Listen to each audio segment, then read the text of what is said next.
เรื่องมรหกตั้งหลายตั้งแต่มรหกที่มันเป็นมหามรหกหลวงคือว่าสันจีวะมรหกกาลสุตตะมรหกสังคตะมรหกโลลุวะ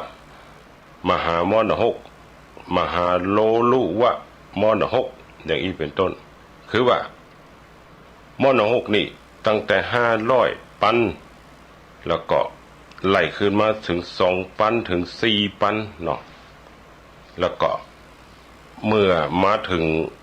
มหาโลลุวะมหานรก2 มหานี่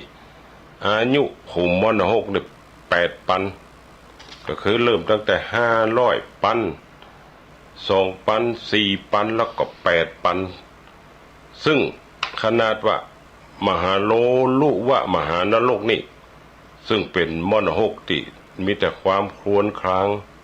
1 วัน 1 คืนของมหาโลลุวะมหานรกนี่9,216 ล้านปีของเมืองมนุษย์ซึ่งอายุของสัตว์มรหกพวกนี้ใจชีวิตอันเหมินนานที่กว่าจะพ้นกรรมอันนี้คือผลคือวิบากที่มรหกเหล่านี้ได้มาเสวยของกรรมเนี่ยซึ่งมรหกขุมที่ว่ามาเนี่ย5 ขุมเนี่ยมาต่อขุมมรหกที่6ตาปะมรหกตาปะนหกนี่บอกก็คือว่ามรหกที่ว่าทำให้สัตว์เนี่ยได้เล่าร้อนความเป็นอยู่ในมรหกขุมนี่มีเหลาเล็กคือว่าเหลาเล็กนี่มันเกิดขึ้นโดยลักษณะที่มันปุ่งขึ้นมาถ้าเขาศรัทธาได้เข้าใจง่ายๆเหมือนกับว่าพอเอาหลุมขวากเวลาเขาไปดักสัตว์อยู่ในป่าเนี่ยเขาจะไปขุดหลุมแล้วเอาไม้สางไม้ไผ่ไม้หวกเนี่ยหรือไม้เล่มน้อยๆเนี่ยเลี่ยมจนเลี่ยมน่ะแล้วเขาก็จะเอาไปปักไว้ในหลุมมันเวลาสัตว์หล่นไปในตังบนเขาเอานี่ไปเกิดไว้หลอดตามต่างๆน่ะ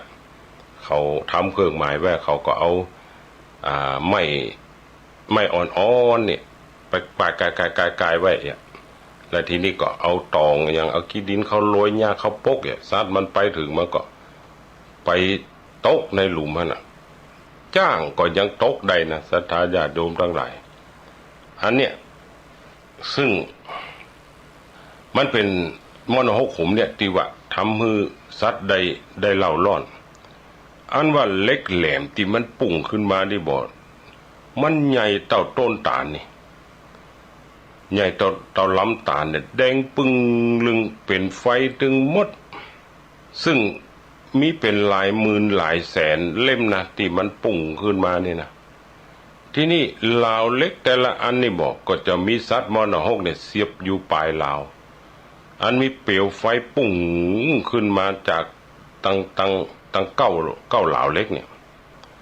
พอมันปุ่งขึ้นไปมันก็จะไม่หมู่สัตว์มรหกที่ได้ไปตกไปใจกรรมในที่หันเขามุนั่นนี่จะเป็นลักษณะที่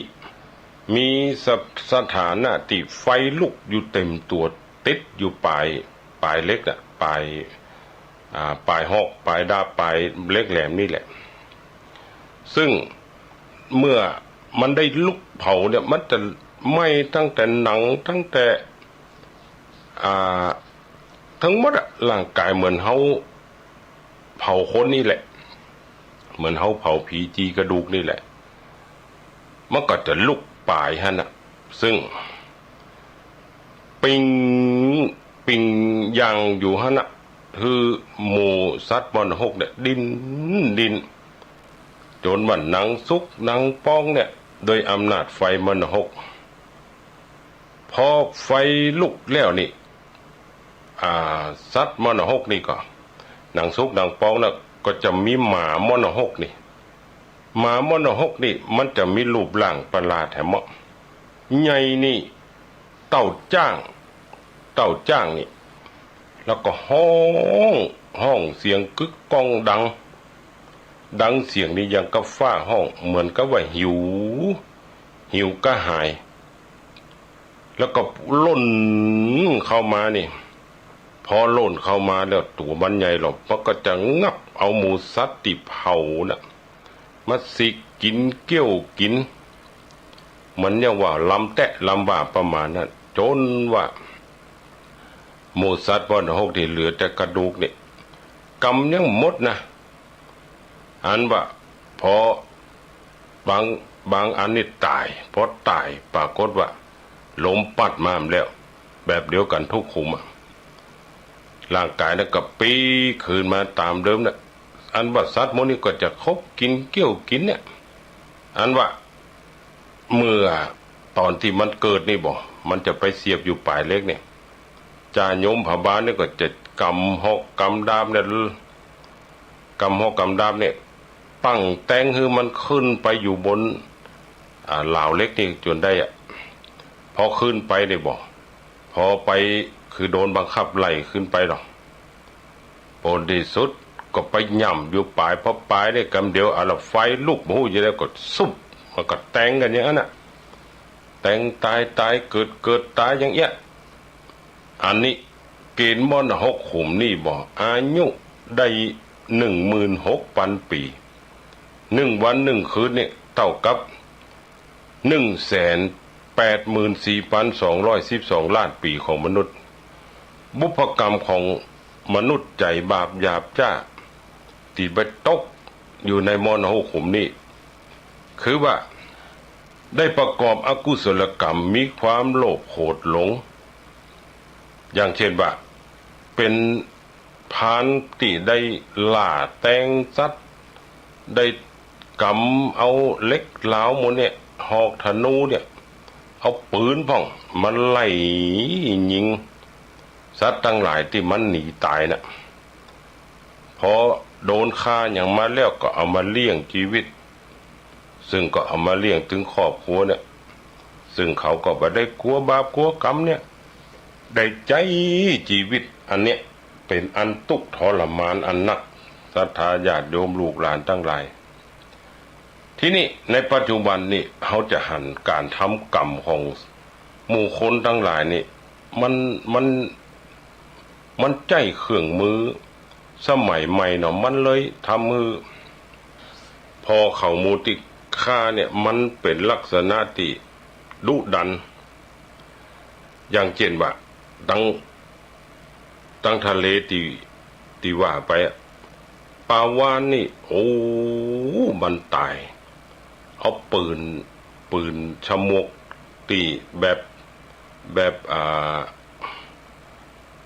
ที่เขาเอาถ่วงลงสมอ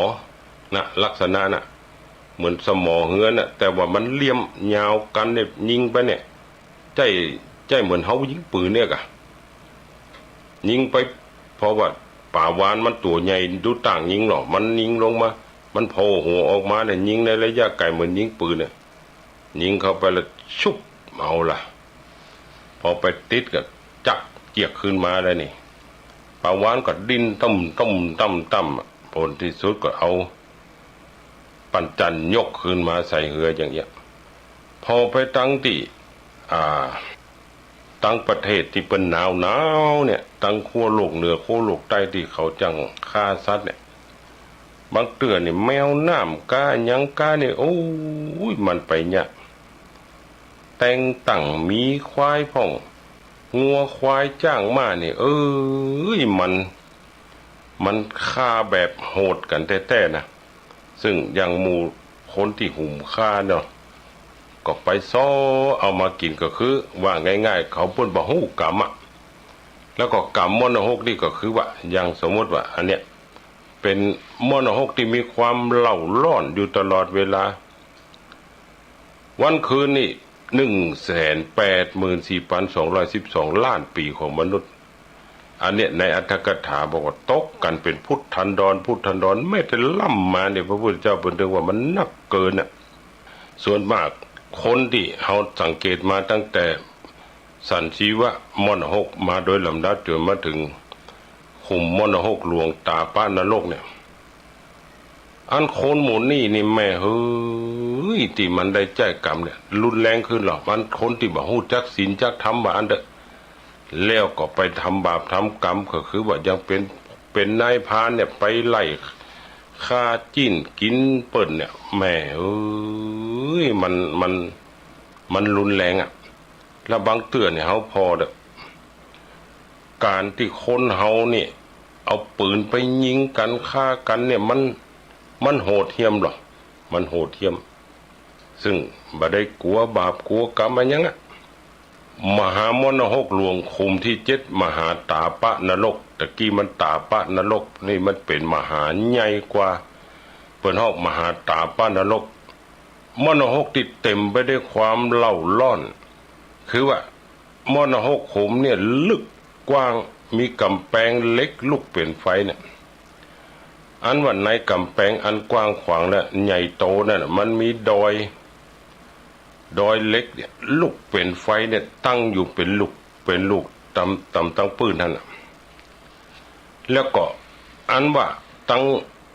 ผู้ง่ายๆพอเหมือนภูเขาไฟระเบิดณลักษณะอย่างเดียวกันมีมนหกที่มีความเล่าร้อนแล้วก็พอเวลามนหกโมนี่บ่สัตว์โมนี่มันโดนไฟออกมานี่นะมันโดนไฟ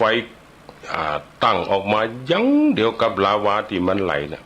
แล้วก็ตั้งลุ่มตีนดอยเนี่ยมันจะเป็นเล็กเหลี่ยมเล็กแหลมเนี่ยถ้าตั้งถ้าแตงมูติดปิวตกจากปลายดอยที่เหมือนกับเปลวไฟลาวาปุ่งออกมาน่ะมันก็จะตกมาเสียบเล็กแหลมมูเนี่ยมันถึงโดนละตายเกิดเติดตายเนี่ยซึ่งไฟแดงฉานของมนหกเนี่ยซึ่งมันก็จะเผาผลาญเนี่ยเผาผลาญห้อนก่อห้อนไปเพราะมันโดนเล็กเสียบแผ่นซึ่งมันเป็นตีอาการนาเวทนาบางพ่องเสียบตั้งข้างทะลุซ้ายไปทะลุขวาบางพ่องหน้าทะลุหลังบางพ่องบ่าทะลุต้องมีอาการต่างๆแล้วแต่ว่าคนที่ตกลงมาเนี่ยมันจะตกในลักษณะอย่างใดแล้วก็กว่าที่จะโป้นกรรมเนี่ยมันยาวเหมือนคือว่าเป็นอันตรกัปหรือว่าเป็นเกิงอันตรกัปปุ่นน่ะซึ่งบุพกรรมของคนที่มนหกขุมนี่บ่ตอนที่เกิดมาเป็นมนุษย์เนี่ยได้ทำอกุศลกรรมหนักกว่าหมู่สัตว์มนหกที่ไปตกอยู่ในขุมที่6ที่ว่าตะกี้ตาป้านมนหกเนี่ยคือว่าอย่างการฆ่าของเขาเนาะ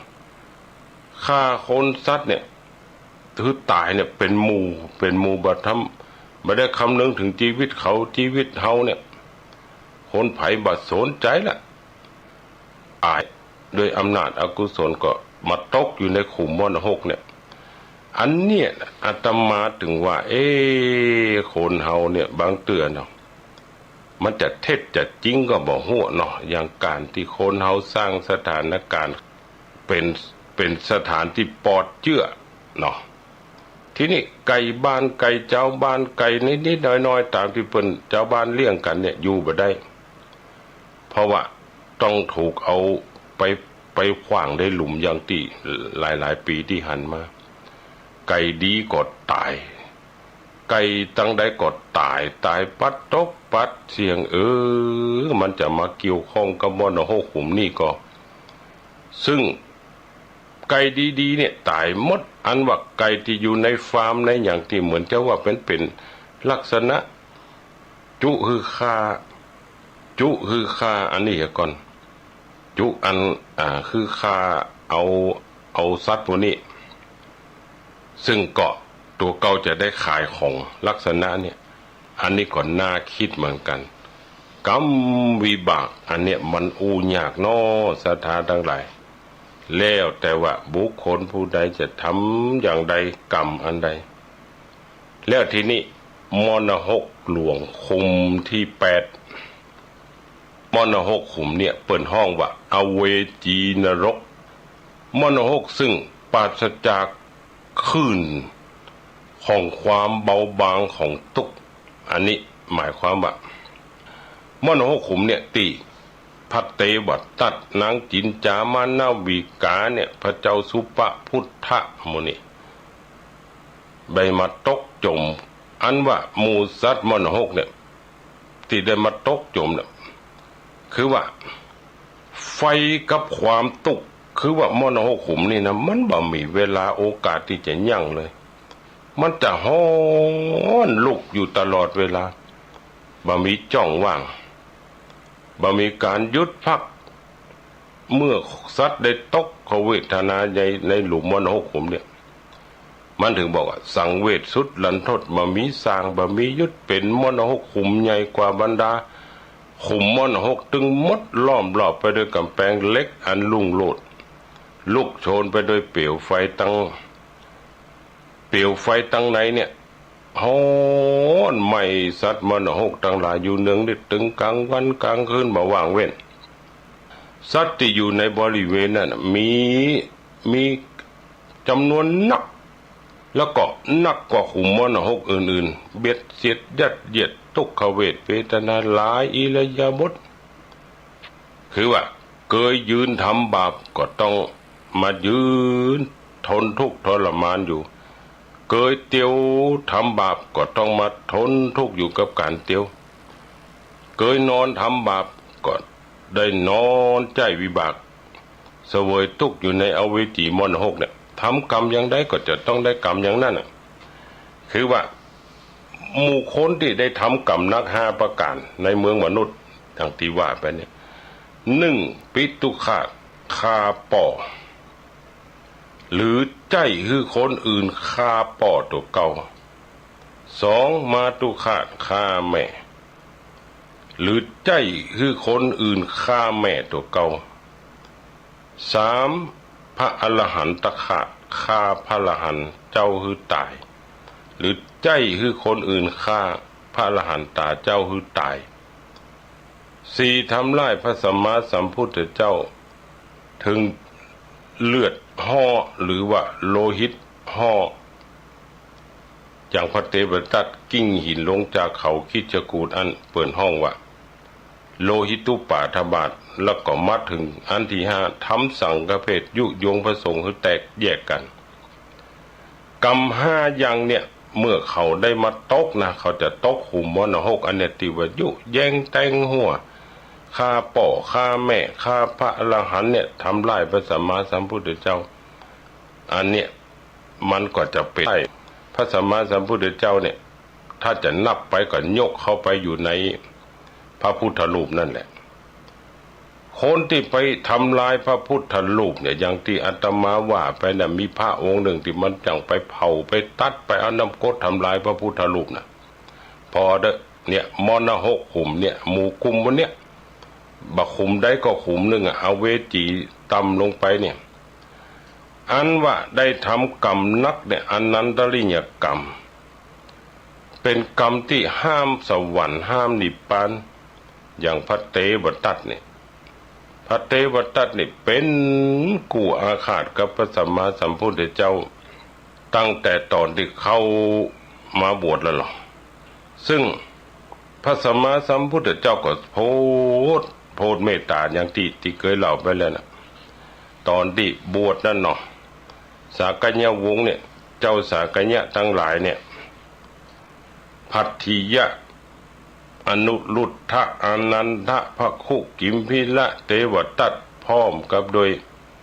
สลาตัดผมแห่งคนหนึ่งคืออุบาลี7 คนนี่ได้เข้าไปเฝ้าพระสัมมาสัมพุทธเจ้า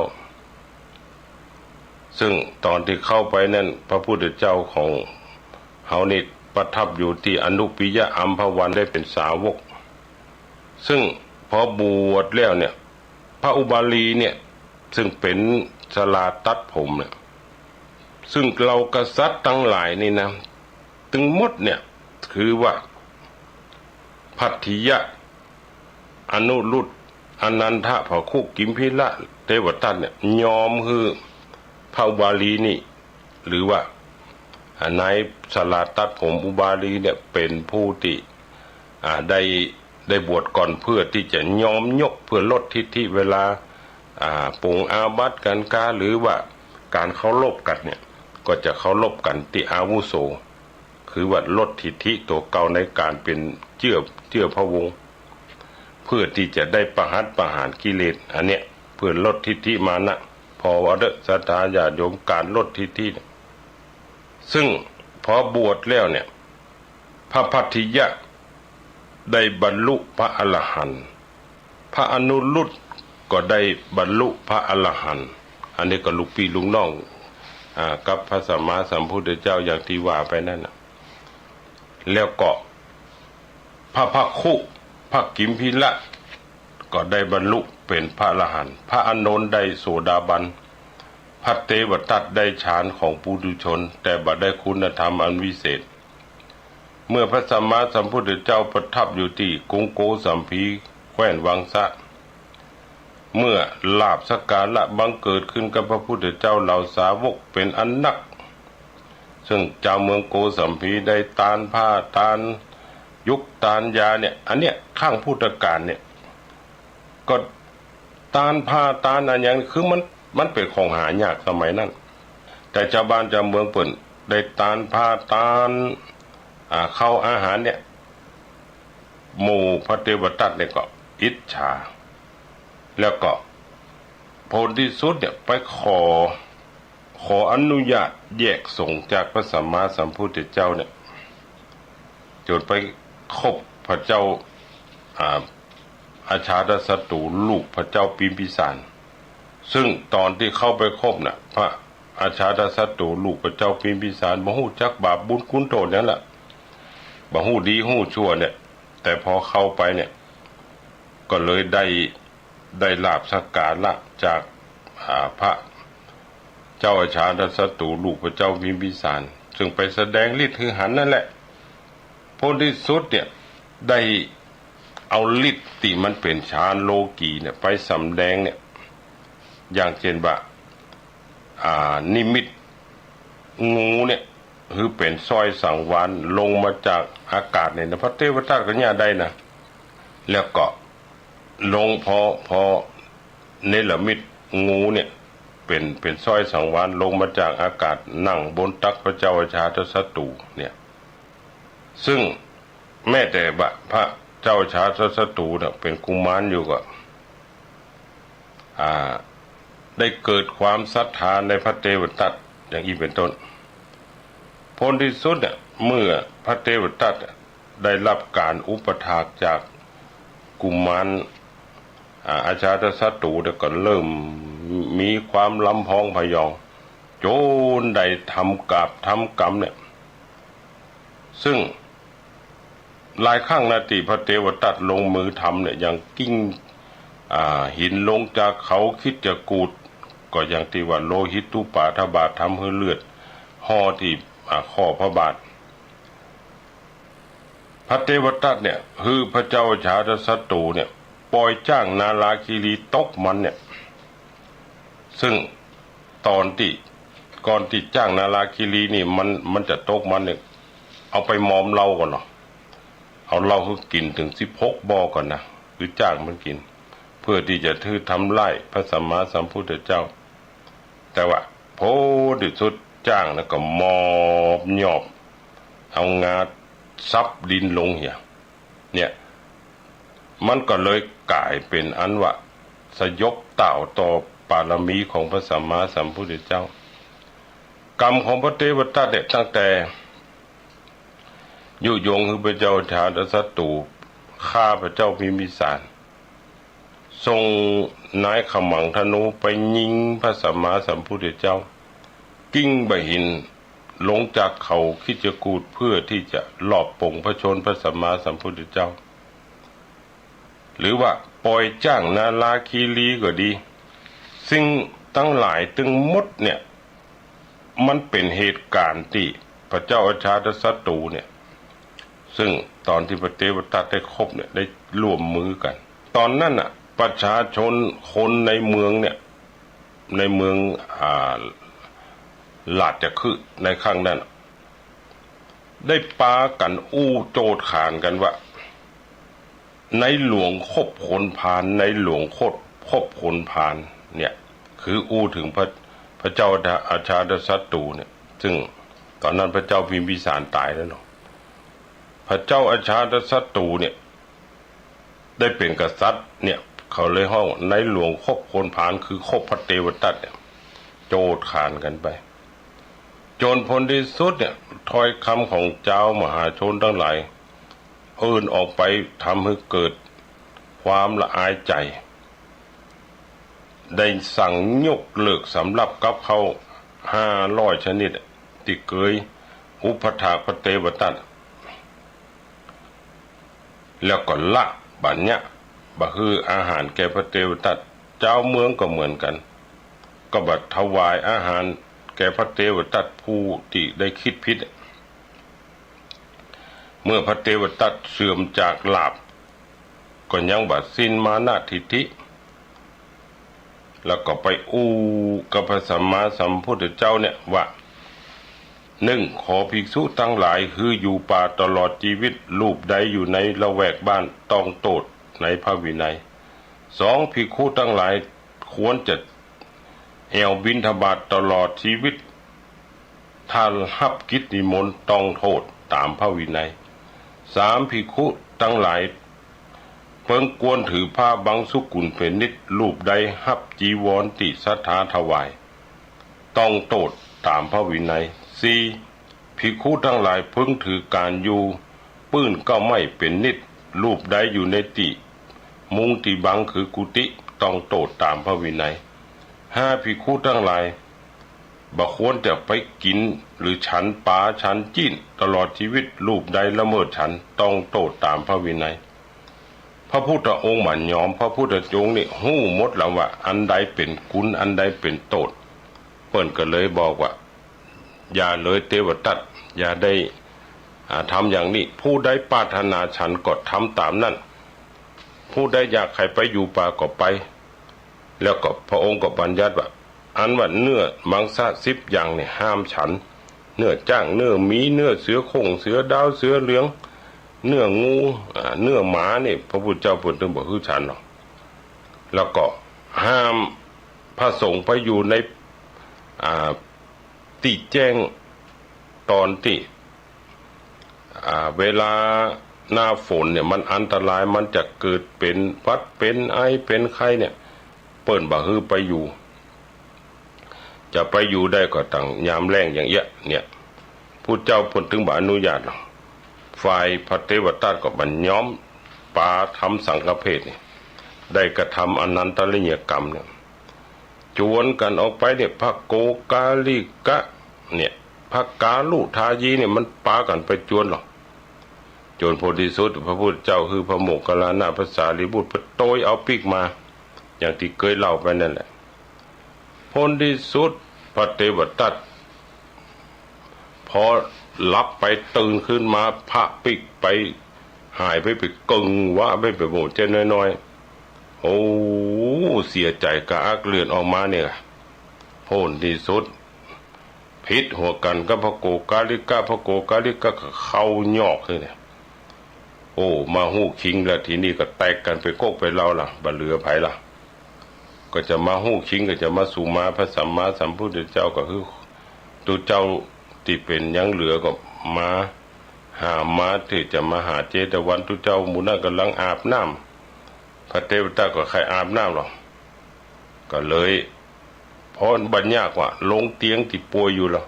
ตอนตีนย่ำลงเตียงแผ่นดินก็สลุปไปทันทีเลยอันเนี้ยซึ่งตอนที่จะได้ตายเนี่ยเอากลางเกาะแผ่นดินว่าข้าพระเจ้าขอถึงซึ่งพระพุทธเจ้าพระองค์นั้นผู้เป็นบุคคลเลิศยิ่งกว่าเทพเป็นที่พึ่งสำหรับผู้มีตาอันรอบคอบข้าพระองค์ขอปูจาพระองค์โดยกระดูกกลางพร้อมด้วยลมหายใจนี่คือกรรมสุดท้ายของพระเทวทัตผู้เจ้าปฏิหูแล้วเหรอมาไม่ได้ตายอย่างเดียวหลังจากนั้นก็แผ่นดินสูบไปแล้วก็นี่แหละไปตกอยู่มรณะ6ขุมอเวจีมหานรกเนี่ยแสนกับพอหรอเพราะกรรมของพระเทวทัตเนี่ยเป็นอนันตริยกรรมทำให้ได้เกิดในอเวจีมหามรณะ6เนี่ย ดับจิตตายก็ดิ่งลงไปสู่มรณะหกขุมเนี่ยเกิดเป็นสัตว์มรณะหกอเวจีสูงเนี่ยตัวยาวสูงได้300 โยชน์ก็เอา8 ปันวาคูณเข้าไปหนึ่งโยชน์เท่ากับ8 ปันวาก็เอา8 ปันวาเนี่ยคูณกับ300นี่ก็ตัวสูงนะปรากฏเป็นสัตว์มรณะหกเนี่ยตัวสูง8 ปันนี่ก็ได้10,000,000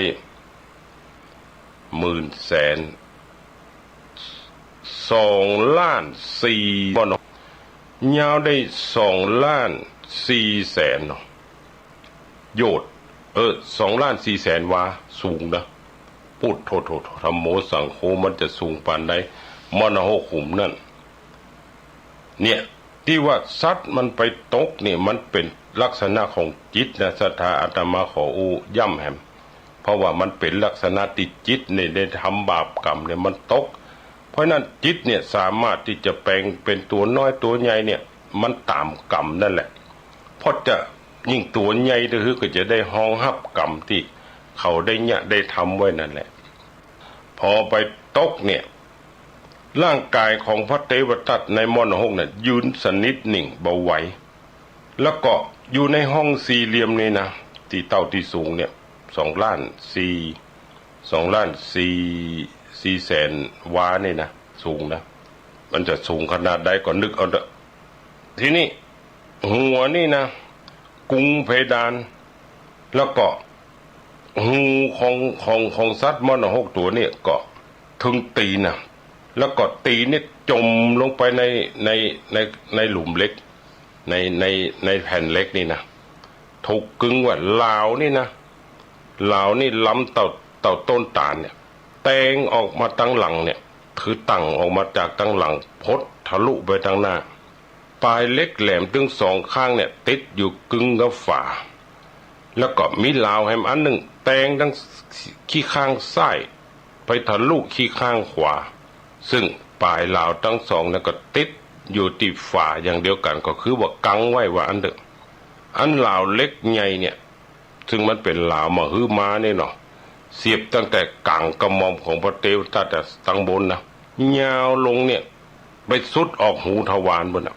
ลองนึกพอเด้อตั้งบนนี่กังเอาตั้งแต่หัวลงหูทวารตั้งหลังกึ่งกังออกพดตั้งหน้าตั้งข้างกังออกไปแหมยืนสนิทนิ่งบ่ไหวติงเนี่ยบัดต้วงบัดติงแน่นเพราะว่าซึ่งคนเนี่ยศรัทธาญาติโยมลูกหลานได้กระทำกับผู้บ่หวั่นไหวในโลกคือพระสัมมาสัมพุทธะพระสัมมาสัมพุทธเจ้าเฮาเนี่ยบ่หวั่นไหวกับกรรมโขดเกียรติอิจฉาริษยาอันนี้คือเปิ้นบ่หวั่นไหวในโลกกระทำแล้วก็พระเทวทัตไปทำกับผู้บ่หวั่นไหวอย่างนั้นกรรมจึงมาทำให้พระเทวทัตยืนสนิทนิ่งพอยืนสนิทนิ่งแล้วบ่ไหวบ่ต้วงบ่ติงยังแล้วก็ถูกลาวกึงไว้ถึง3 เล่มอันนี้แหละแล้วก็บ่ปอนะไฟมรณะหกที่บ่โอ้ยลุกจะโลห้องสี่เหลี่ยมเต่าติร่างกายของพระเทวทัตอยู่นะหรือสัตว์มรณะหกจันนี่อยู่ตัวนี้ที่เขาได้ตกวิบากกรรมเนี่ยมันจะกึงแล้วก็ฮ้อนเนี่ยบ่มีที่อันว่าเย็นสักเวลาเนี่ยจนกว่าจะพ้นกรรมเนี่ยพอลองกึดเอาเถอะว่าโอ้แสนกับเนี่ยแม่เฮ้ยมันบัดใจธรรมดาละเนี่ยเวลาที่คนในโลกไปตกในมรณะหกหรือไปเกิดในสวรรค์เวลาถึง2 ตีเนี่ยมันก็ถึงต่างกันแล้วเนาะเมื่อมันต่างกันเนี่ยเพราะว่าได้ทำอนันตลิญกรรมอันเป็นกรรมนักที่สุดในขณะที่ได้กระทำเมื่อยังมีชีวิตเป็นคนอยู่เนี่ยนี่แหละเปิ้นห้องว่าได้รับผลจากการกระทำของตัวเก่ายิ่งไปเนี่ยกับท่านผู้ที่เป็นพระอรหันตาพระสัมมาสัมพุทธะก็จะใจวิบากกรรมอย่างเงี้ยแล้วก็จะจมกับไผล่ะเรื่องบ้านเฮานี่ก็มีนะศรัทธาญาติโยมซึ่งเรื่องที่มันเกี่ยวกับเรื่องอย่างเงี้ยเรื่องกรรมวิบากอย่างบ้านเฮานี่เนาะอย่างพญากงพญาพานซึ่งพญาพานเนี่ยได้ทำปิตุฆาตซึ่ง เรื่องนี้บางคนศรัทธาญาติโยมบางคนก็ฮู้แต่ว่าบางคนก็บ่อาจจะฮู้เนาะอาจจะเล่าให้ฟังคือว่าพญาพานนี่บอกคือตอนนั้นเมียของพญากงนี่เปิ้นเป็นกษัตริย์ของเมืองศรีวิจัยเมียหรือมเหสีของพญากงนี่ก็ต้องแล้วก็เกิดมาเป็นลูกประจายทีนี้หมอโหนหลวงก็เอาพานทองคำเนี่ยมาฮับไว้พอเอาพานทองเนี่ยมาฮับไว้เสียท่าไปน้อยหนึ่งขอบพานเนี่ยมันก็ไปถูกใส่หน้าผากเป็นห้อยน้อยหนึ่งฝ่ายว่าพญากงนี่ลูกเฮานี่มันเป็นจะได้เกิดมาบ่ใครถูกยังก็คือหมอโหนตายหมอโหนก็มาพิจารณาดูตามตำราโหราศาสตร์ก็ข้าแต่พญาเจ้าอันว่าดวงชะตาของกุมารพวกเนี่ยเป็นละอ่อนที่มีบุญญาธิการนักเก่งกล้าสามารถแต่เสียอย่างเดียวจะทำปิตุฆาตคือว่าจะฆ่าป่ออันว่าพญากงนี่ก็มาเสียใจว่าหวังจะให้ลูกได้สืบแทนสมบัติอันว่าพญากงนี่ก็สมัดเจื่ออันหมอโหนที่ได้ตายด้วยพอที่สุดก็เลยเกิดว่าบัดถ้าเอาไว้ละลูกเฮามันเกิดมาเนี่ยมันก็ตึงจะเป็นโตเทบได้เนี่ยก็เลยใจเอาลูกไปขวางซึ่งพอเอาลูกไปขวางแล้วไปอันโหนที่นำไปขวางเนี่ยก็เอาไปขวางที่นอกเมืองปุ่นที่เป็นกอบเก้าไม้ไผ่นอกเมืองพอเอาไปขวางแล้วก็ฝั่งปิกมาก็บ่ได้พอว่าตายมันตายมั่วไปล้างวางแล้วฮะน่ะคือว่าโดยธรรมดาคนเอาไปขวางแล้วก็คงจะอินดูพอสมควรแหละเพราะมันเป็นละอ่อน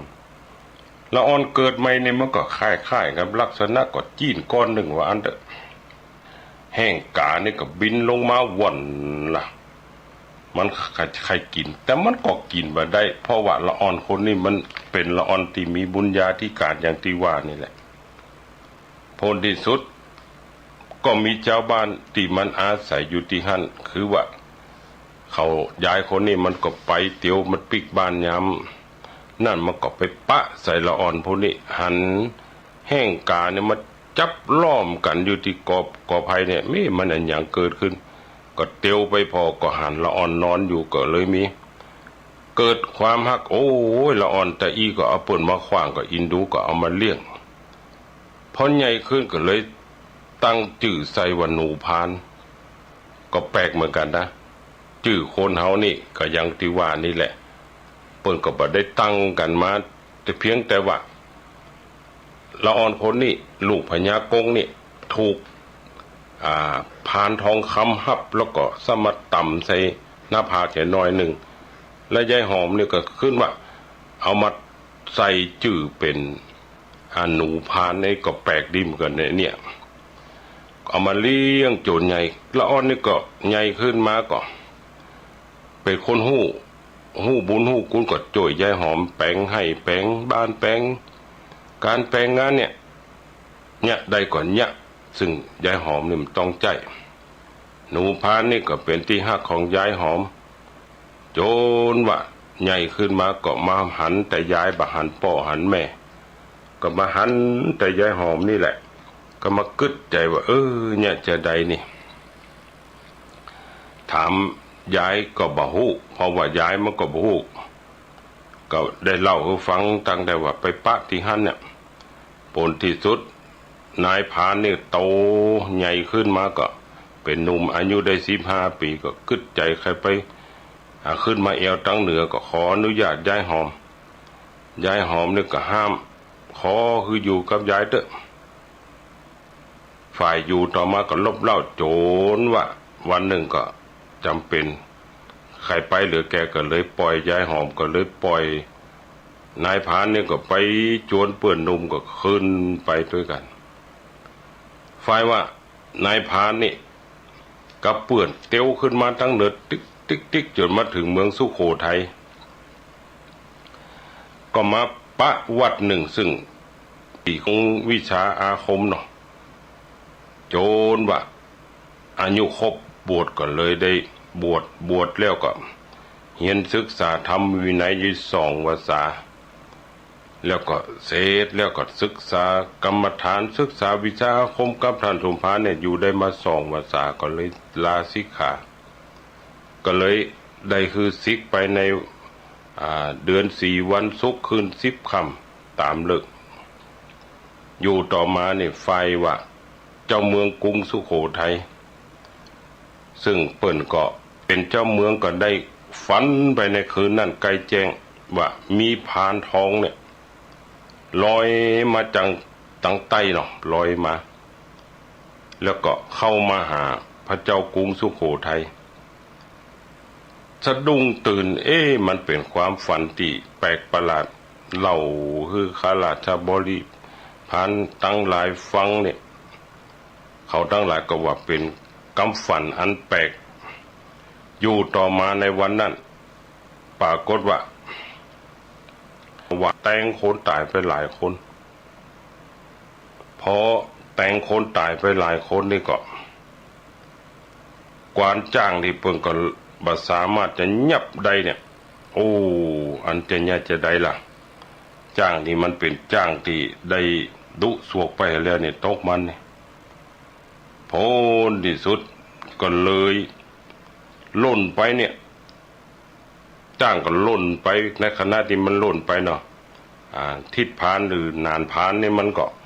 สิกพอดีหรอกเตียวมาแอวในเมืองเนี่ยกะพอมาเตียวมาแอวในเมืองสัมโพนก็แตกตื่นกันบึ้งบังทิศพานเนี่ยมันก็มาหันอันอย่างจะได้นี่จ้างเขาแตกตื่นกันจ้างไล่ฆ่าคนจ้างไล่ฆ่าคนเนี่ยก็พอไปหันจ้างอาละวาดอยู่ทิศพานมันบ่กลัวหรอกมีคาถาอาคมมันก็ไปถึงกับเสกเป่ากระถาเข้าไปหาจ้างเลยกะไปถึงกับกำงาแล้วก็กดงาจ้างลงซับกับดินเนี่ยที่เปิ้นว่างาจ้างซับลงดินเนี่ยอันเนี้ยจ้างก็หมดฤทธิ์กวานจ้างได้โอกาสก็ฟังเอาปอกมาซุบใส่ตีนจ้างใส่โซ่ใส่ตัวโดยกะจ้างก็สามารถจะนี่ได้แล้วก็ปิกไปยังโหงจ้างพอไปถึงนะหมู่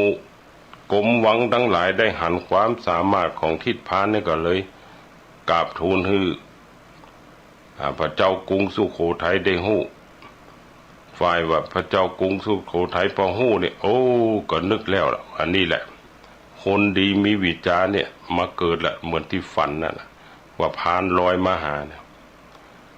ทิศพานนี่ก็เลยเล่าความตั้งแต่ว่าได้อยู่กับยายหอมเมืองศรีวิจัยเมืองศรีวิจัยนี่ก็คือ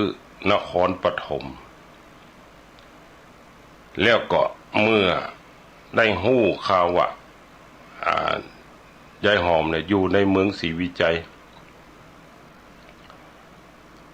จนผลที่สุดก็ยายหอมเล่าฟังว่าทางเหนือนี่มีเจ้าเมืองอยู่ก็ใครมาแสวงโจกใครมาฮับใจฝ่ายพระเจ้ากรุงสุโขทัยก็หันทิศพานนี่มีบุคลักษณะอันดีก็มีความเก่งกาจสามารถก็เลยฮับเลี้ยงไว้เหมือนกับลูกบุญธรรมสั่งจัดการบ้านเฮือนพร้อมกับคนใจเนี่ยคือทิศพานอยู่อย่างสุขสบายฝ่ายทิศพานก็ตั้งใจปฏิบัติหน้าที่การงานแทนพระเจ้ากรุงสุโขทัยโจรเป็นที่ไว้วางพหฤทัยแต่งตั้งเป็นแม่ทัพแล้วก็ผลที่สุดตั้งคือเป็นมหาอุปราชเมื่อพระเจ้ากรุงสุโขทัยกำลังทหารเข้มแข็งขึ้น ก็มาเกิดว่ากรุงศรีวิจัยของพญากงน่ะเป็นเมืองที่แข่งขันบารมีกับกรุงสุโขทัยก็จะไปปราบสั่งฮือมหาอุปราชก็คือทิดพานนี่แหละจัดกองทัพไปตีเมืองศรีวิจัยมหาอุปราชนี่ก็ยินดีจะได้ไปเป็นแม่ทัพตีเมืองศรีวิจัยโดยบ่ฮู้เลยว่าเป็นเมืองของป่อตัวเก่าในยกกองทัพเข้าไปแล้วก็ปลอมตัวไปแจ้งให้ยายหอมฮู้แล้วก็แต่งจดหมายราชสารไปต้าพญากงออกมาโจรจ้างกันกลางสนามพญากงนี่พอได้ฮู้ข่าวหันราชสารนั่นก็ต้าโจรจ้างกลางแจ้งนี่ก็โคตรปามาดว่าละอ่อนยังบ่สิ้นกินน้ำนมเนี่ยเป็นอุปราชเมืองสุโขทัยมาต้าฮบพญากงก็สั่งจัดกองทัพพอจัดตั้งทัพผลที่สุดก็ไปติเกยจ้างเราก็คือแต่นที่จะขึ้นนั่งคอจ้างฝ่ายพญากงก็เริ่มหายใจบะข่องตึงซ้ายตึงขวาอึดอัดก็หัวโอ้อันนี้เป็นเหตุล้างบดีแต่ก็ด้วยคัตติยะมานะของกษัตริย์เนาะได้นั่งหลังจ้างแล้วก็เลยสั่งออกทัพพอสั่งออกทัพไปแล้วก็เพื่อที่จะไปทำศึกเตียวมาถึงพานติก็ไม่สลีตีหนึ่งหันว่าอยู่กิ่งเก้าไม้เก้าโพหันก็หักลงมาเป็นกิ่งใหญ่นะทับเอาทหารตายไปหลายคนพญากงก็เลยมาสลดใจโอ้อันนี้ศึกกำนี่ใหญ่หลวงนักอาจจะเสียทีแก่ข้าศึกได้แต่ก็คัตติยะมาน่ะปาคือบังเกิดก็เห่งจ้าง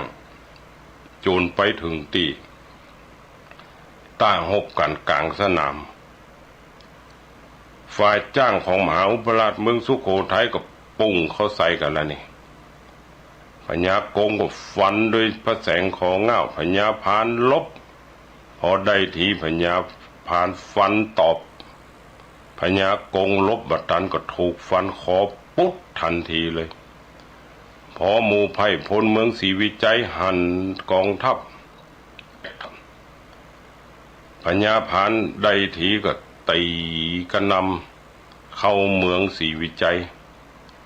ไปอยู่ในเมืองเด็ดขาดพอเข้าไปในวังได้แล้วก็ไปพอท่าทีของหมู่อามาตย์ไผจะมาแข่งกระด้างต่อตัวเก่าพ่องอามาตย์ทั้งหลายก็ต่างอ่อนน้อมยอมถวายชีวิตอันว่าพญาพานก็เลยอินดูคือดำรงตำแหน่งอย่างเดิมฝ่ายมหาอุปราชพญาพานแห่งกรุงสุโขทัยได้ตรวจดูความเรียบร้อยฝ่ายมหาเสนามาตั้งหลาย10 วันน่ะก็เลยที่ได้อยู่ก็คือแม่ของพญาพานนี่แหละอันเทวดารักษาปราสาทก็มาหันว่าโอ้หมดละลูกจะมาเกี่ยวปาราสีเอาแม่เป็นเมียนี่มันจะเป็นเรื่องอุบาทแหละก็เลยไปบันดาลให้แมวติดนอนกินนมอยู่คืออู้กันได้เนี่ยพอไปก็ไปได้สังเกตว่ามีแมวแม่ลูกน้อยนอนอยู่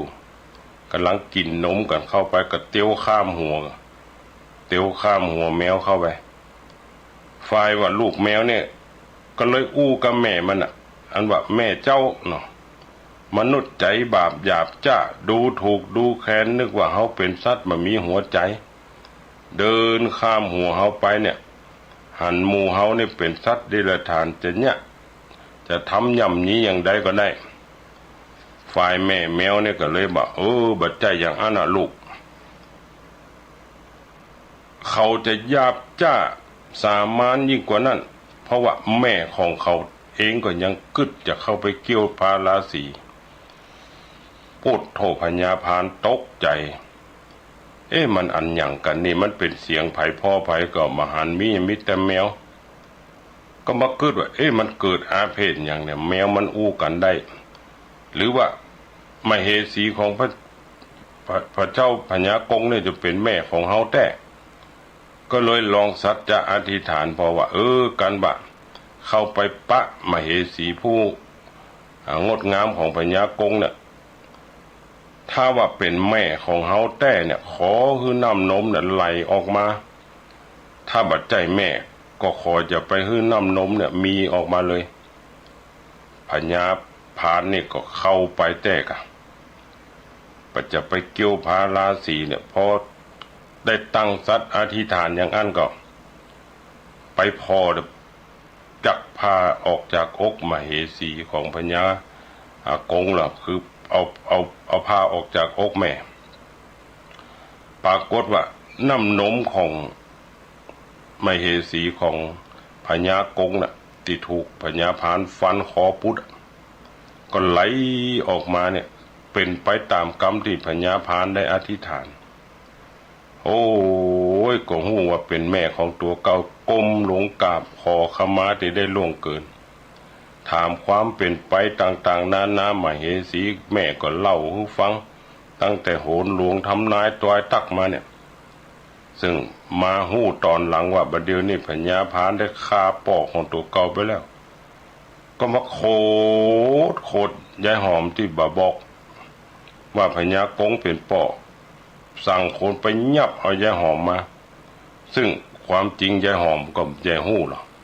เพราะว่ายายหอมเป็นเจ้าบ้านไปเก็บเอาละอ่อนนี่มาจากก่อไม้หวกพอมาถึงแล้วก็บอกฟังธรรมฟังใต้ฟังเหนือพญาพานสั่งตัดหัวยายหอมไปมคนตัดที่เขาฆ่ายายหอมเนี่ยมันจะเลยมีชื่อน้ำมาถึงปัจจุบันว่าโคกยายหอมตัดติกิ่งไม่สลีหักไม่โพหักนะก็เรียกว่าบ้านโพหักตัดติพญากงพญาพานจนจ้างกันเนี่ยมีชื่อว่าเนี่ยนะเป็นพระสงฆ์ในพระพุทธศาสนาเนี่ยอันว่านันทยักษ์มันตึ้มฟังเพิ่นก็เลยโอ้กานี่บดีพอเป็นกึดอย่างอีกโอ้ก็เฮาพอน้ำเฮาพอหม้ออันเดียวกันมันบ่มีน้ำแต่พระเถระเปิ้นตักฮือเนี่ยโอ้ตายละเฮานี่เป็นคนบาปหนาอาธรรมแต่ขนาดว่าจาดนี่เฮาได้ทำบาปทำกรรมเฮาก็ยังได้รับผลกรรมในเมืองมนุษย์ป่านนี้กันตายไปนี่เฮาจะเป็นป่านใดนี่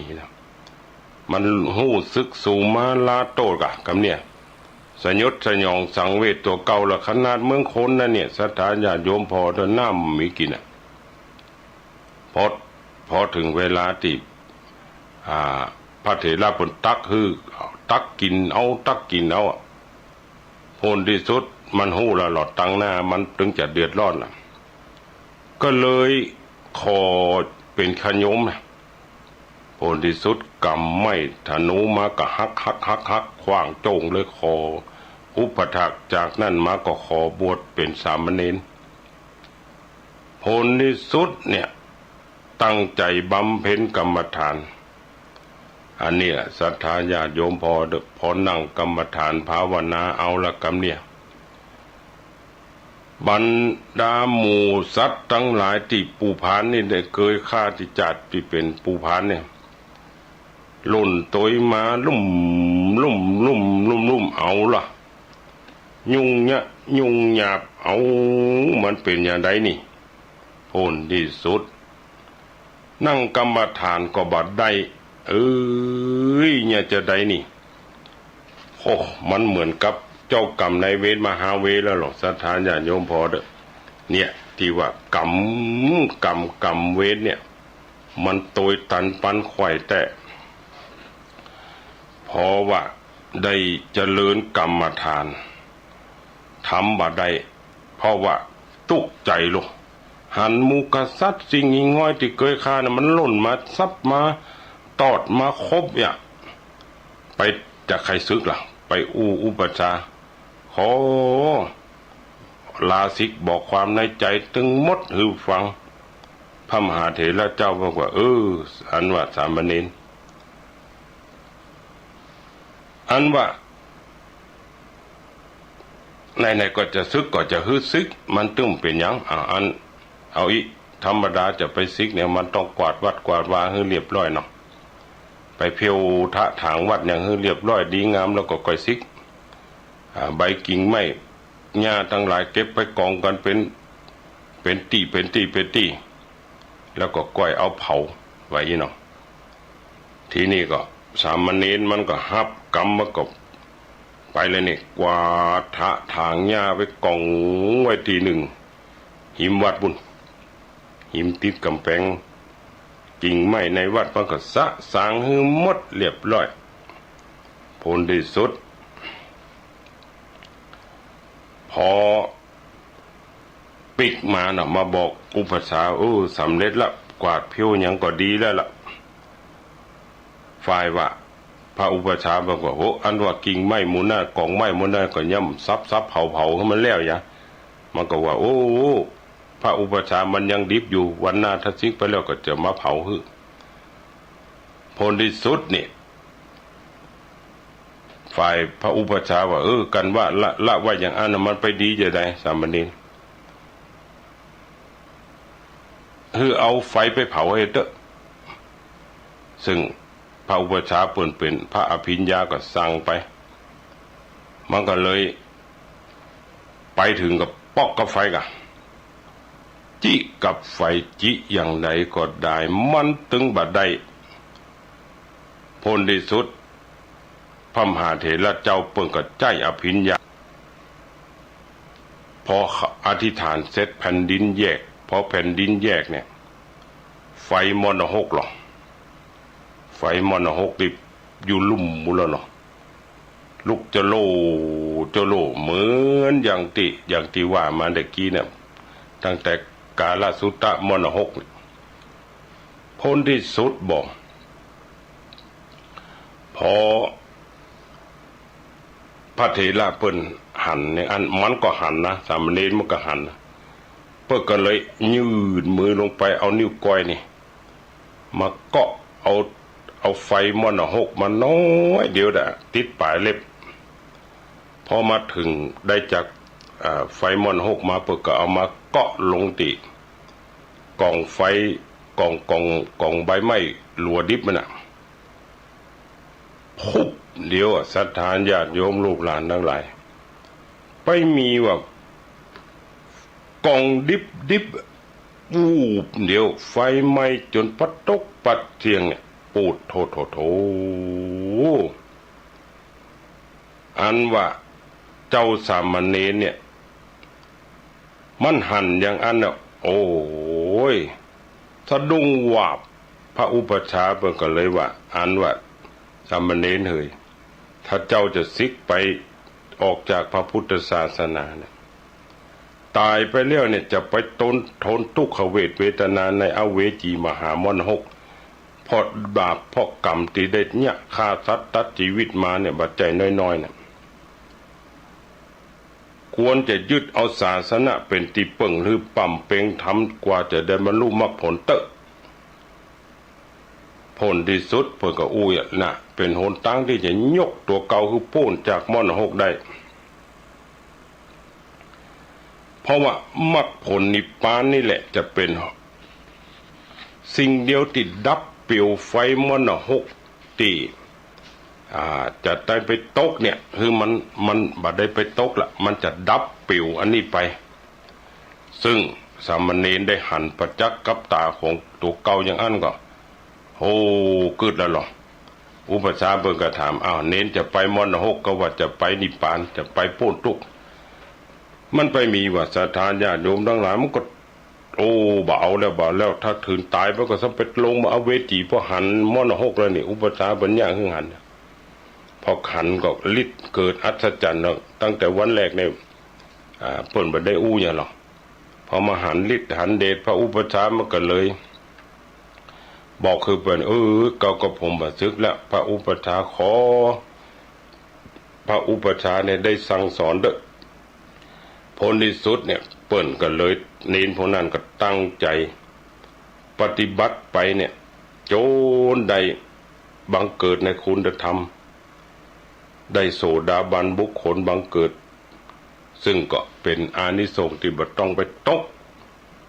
ในมรณะ6ได้อานิสงส์อันที่ว่าโสดาบันเนี่ย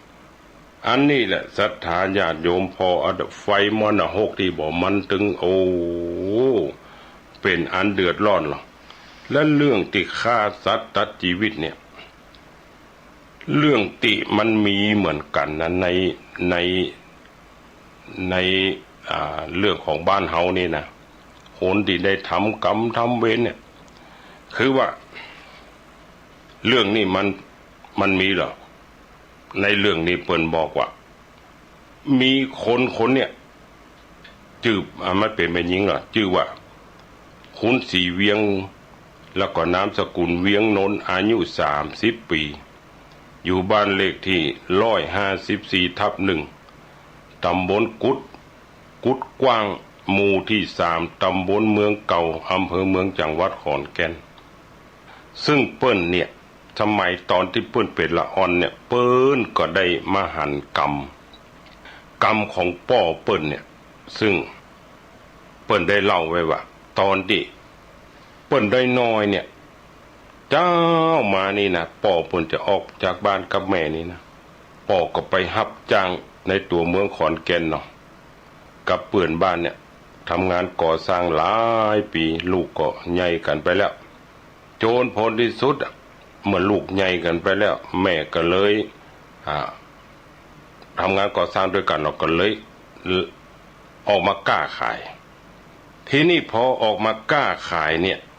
ได้หลายปีอยู่เหมือนกันนะพอก้าไปนี่นะปุ๊บก็เอาพักเอาไก่เนี่ยไก่นี่เปิ่มใจว่าไปเอาไก่เปลี่ยนมาฆ่าเดี๋ยวนะเปิ่นเอาไปซื้อไก่ที่มันเป็นคือว่าไก่ที่เปิ่นอันฆ่าถอนขนแล้วเนี่ยเปิ่นก็เอามาขายเป็นตัวอย่างซื้อจีนซื้อปลาซื้อพักเอามาขายรวมกันนะทีนี้อยู่ต่อมาเนี่ยแม่ของคุณศรีเวียงเนี่ยเปิ่นก็เลย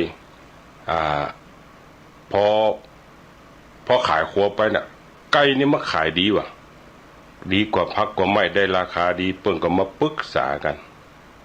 กับผัวเปิ่นเนี่ยป่อของคุณศรีเวียงเนี่ยถึงป่อถึงแม่ก็มาปรึกษากันเลยว่าอันเฮาควรจะได้กำไรนักๆเถอะก็เลยตกลงกันไปซื้อไก่เป็นมาเนี่ยไปซื้อไก่เป็นมาแล้วฆ่าคนเดียวไปซื้อกำนักด้วยนะผลที่สุดเอามาแล้วก็มัน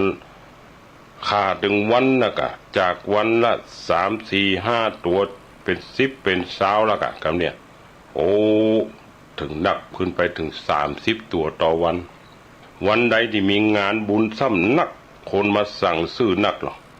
แล้วทีนี้ป่อเปิ้นเนี่ยป่อคุณศรีเวียงเนี่ยเปิ้นเป็นคนฆ่าหรอกพอวิธีฆ่าก็คือกำไก่ขึ้นมาได้นี่บ่ก็กำหัวมันนั่นแหละก็เอามีดน่ะปักคอหรอกปาดคอนี่คอไก่เนี่ยไก่ที่มันโดนเฉือดคอเนี่ยปาดคอเนี่ยคอมันก็จะเวอะวะแล้วก็เลือดนี่มันถึงต้องอู้น่ะอย่างที่จะมาเคยเล่าน่ะมันก็ไหลปุ่งออกมาเนี่ยพอไหลปุ่งออกมาบางคนเพิ่นเอากำแข้งมันน่ะกำหัวเฮียอันกำแข้งเฮียอันย้อนเอาเลือดมันเตี้ยนี่อันว่าลุงป่อของคุณศรีเวียงที่เปิ้นฆ่าแปลกประหลาดเหมือนกับปาดจงเนี่ยอย่างที่แต่มาก็ว่าบางคนเปิ้นฟังเปิ้นเบาเลือดเนี่ยเปิ้นก็ปาดจงหรอทีนี้ไก่บางตัวนี่มันบ่จะตายทันทีนะศรัทธาญาติโยมตมาก็หันพอมันโดนปาดจงเนี่ยมันสะดุ้งแล้วมันล่นนะล่นไปก็เดี๋ยวก็ต่าวตุ๊บอันโคนคาเนี่ยก็ไข่หัวพอมันละอย่าโหไปมีว่ะผลที่สุดมันเป็นที่น่าสังเวชเพราะมันเจ็บปวดดิ้นทุรนทุรายเนี่ยอยู่ต่อมาเนี่ยจนว่ามีฐานะหรอกคาไก่ไปแล้วหลายวันหลายเดือนหลายปี10 ปีได้เงินซื้อบ้านเลยจากติดเจ้านะอยู่ต่อมาเนี่ยก็พ่อกับแม่คุณศรีเวียงเนี่ยก็ไปวัดไปได้ยินพระเปิ่นเทศนาธรรมปานาธิปาตาฆ่าสัตว์ตัดชีวิตนี่แหละมันจะเป็นกรรมเป็นเวรไปทางหน้าคือปากันเนี่ยยังเนี่ยกรรมมันจะย้อนพลิกย้อนมาหาตัวคนใดที่มีอาชีพฆ่าสัตว์ตัดชีวิตเนี่ยมันก็จะเป็นผู้ได้รับ ผลของกรรมอันเนี้ยคือไปเอาชีวิตของคนอื่นมาเลี้ยงชีวิตตัวเนาะผลที่สุดเนี่ยพอฟังเข้าเพิ่นก็ใจเพิ่นก็นึกน้อมไปเนาะตัวเฮานี่มันได้ไปยะเนาะมานึกถึงกรรมพระแห่งอันว่าสัตว์ทั้งหลายนี่ก็เหมือนสัตว์ร่วมโลกเกิดแก่เจ็บตายโดยกันถึงหมดถึงสิ้นอย่างที่ธรรมะอย่างว่าน้ำแผ่เมตตานะอันว่าสองเท่านี่บอกพอว่าพอจะมีสามัญสำนึกก็มีสตังค์ละพอดีก็ลูกก็ใครหื้อยั่งก็เลยยั่งกับนี่ละจากการฆ่าเด็ดขาดเลยหันหลังคือกับการที่ไปฆ่าสัตว์ตัดชีวิตขายที่เป็นเรื่องที่มันเกิดตั้งแต่พศ2537 10 ปีที่ได้เนี่ยการฆ่ามาเนี่ยจนถึงปี2543เจ้าบุญนายบาปหรือเจ้ากรรมนายเวรเนี่ยที่เป็นไก่ที่ป่อของคุณศรีเวียงได้ฆ่าเนี่ยได้มาตวยถามเอา2543วันหนึ่งขณะที่ป่อของ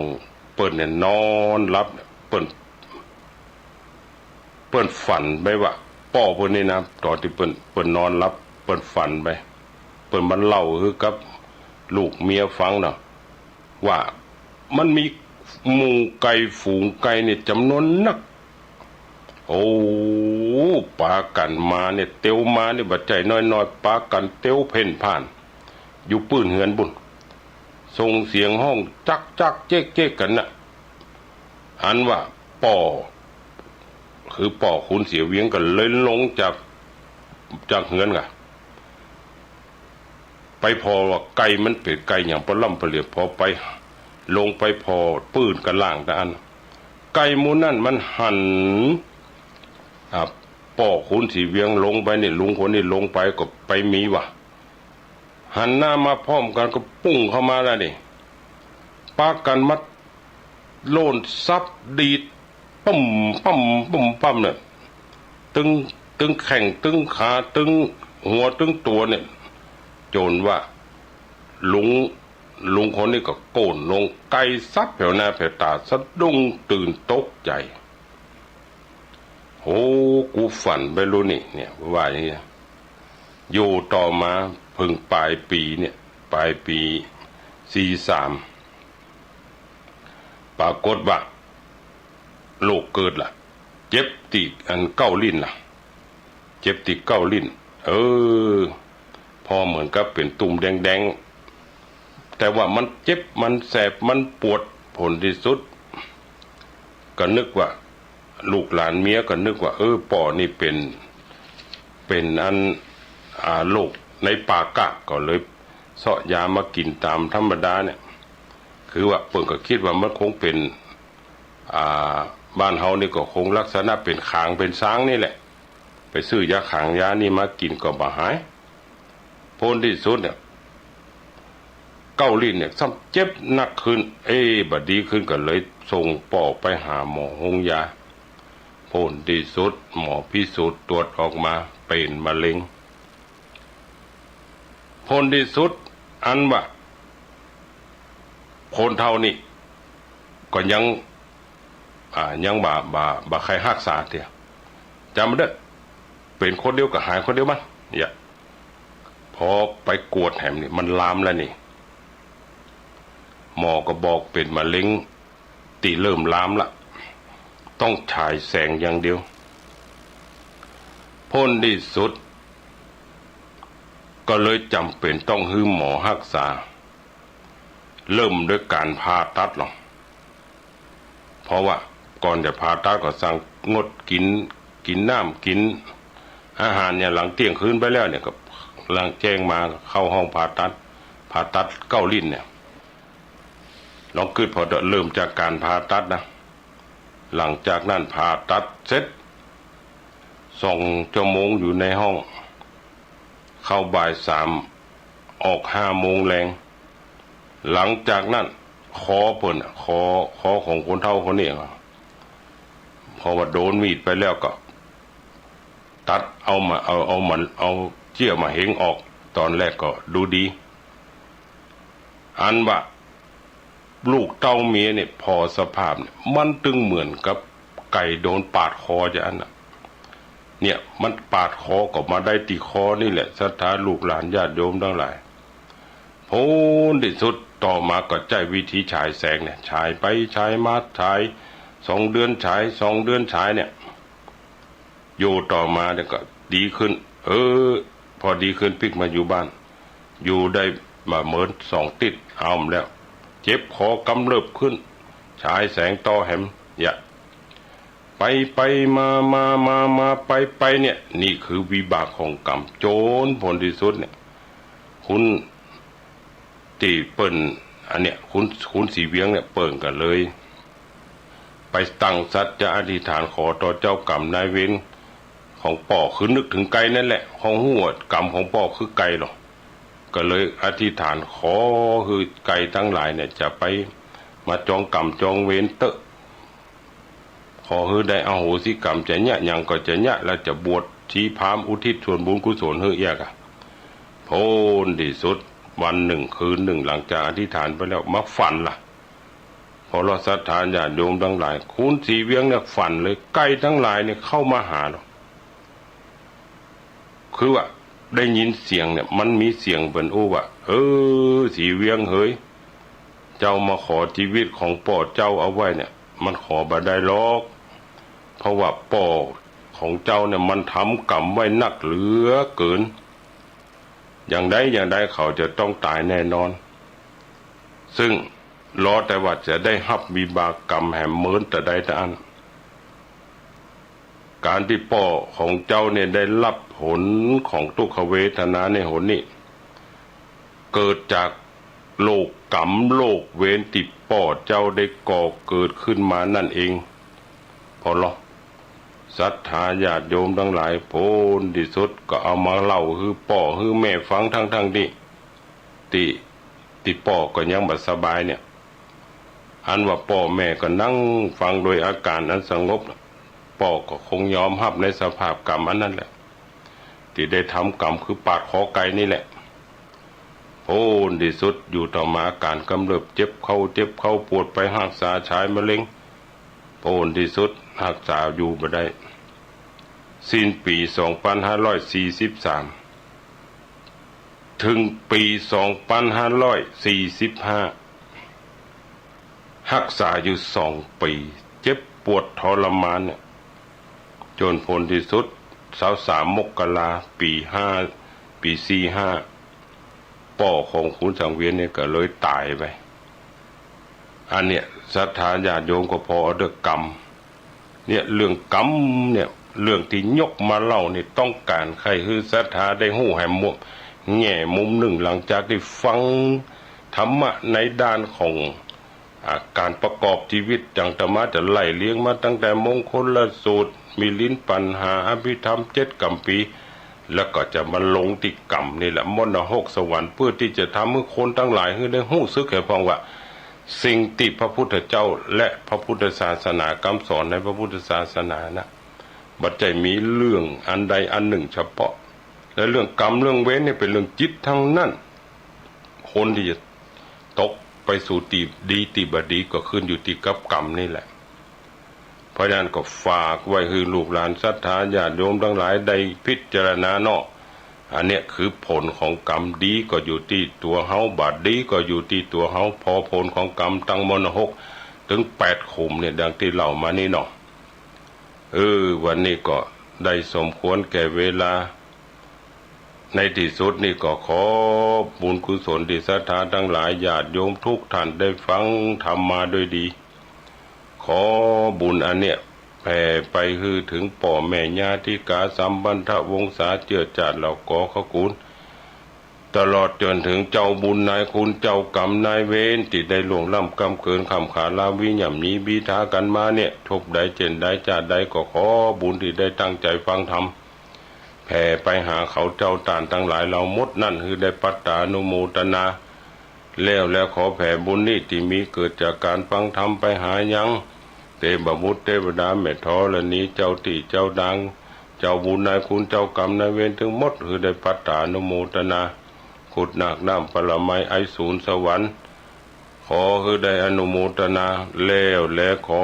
กุศลทั้งหมดไปช่วยพกยกออกจากที่ยากพากออกจากที่ทุกข์คือได้ถึงสุขแล้วก็ขอผลบุญนี้กลับมาตอบสนองศรัทธาอยู่เย็นเป็นสุขหิมะกล้าขึ้น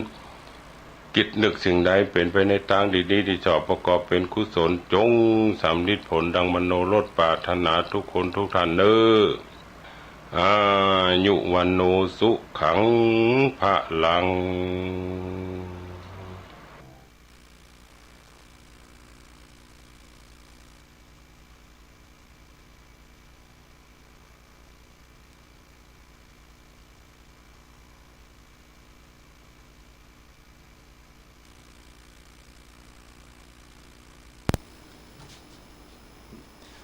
ไม่ผมกำลังนั่งนึกว่า ผมเอา iPad ไปไว้ไหน ตึ๊ดขอเวลาสักครู่ฮะ ขอเวลาสักครู่ไอ้ยะอ๋อ อยู่นี่ นึกว่าไม่ได้เอามา ขอ